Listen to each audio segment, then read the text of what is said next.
Le livre de Job, chapitre 21. Job prit la parole et dit: Écoutez, écoutez mes paroles, donnez-moi seulement cette consolation. Laissez-moi parler, je vous prie, et quand j'aurai parlé, tu pourras te moquer.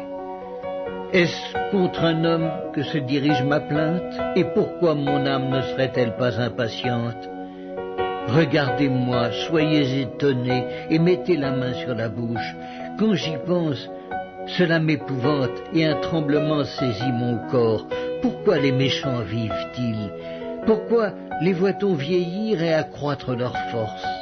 Leur postérité s'affermit avec eux, et en leur présence, leurs rejetons prospèrent sous leurs yeux. Dans leur maison règne la paix, sans mélange de crainte. La verge de Dieu ne vient pas les frapper. Leurs taureaux sont vigoureux et féconds. Leurs génisses conçoivent et n'avortent point.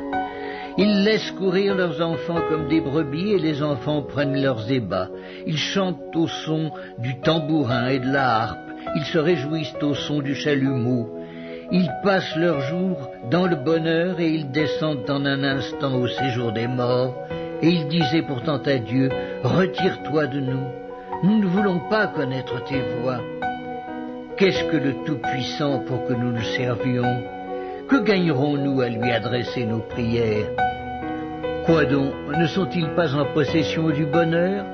Loin de moi le conseil des méchants, mais arrive-t-il souvent que leurs lampes s'éteignent, que la misère fonde sur eux, que Dieu leur distribue leur part dans sa colère, qu'ils soient comme la paille emportée par le vent, comme la balle enlevée par le tourbillon? Est-ce pour les fils que Dieu réserve le châtiment du Père? Mais c'est lui que Dieu devrait punir pour qu'il le sente.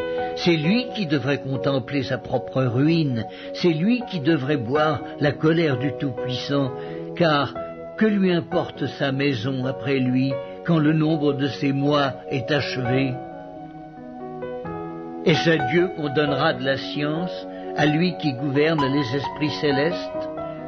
L'un meurt au sein du bien-être, de la paix et du bonheur, les flancs chargés de graisse et la moelle des os remplie de sève.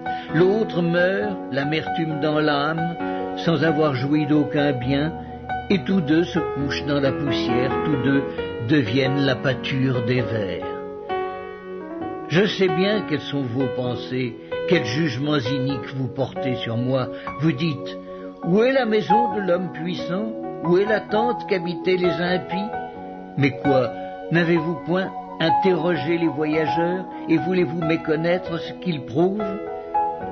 Au jour du malheur, le méchant est épargné.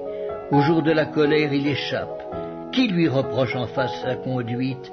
Qui lui rend ce qu'il a fait? Il est porté dans un sépulcre et il veille encore sur sa tombe.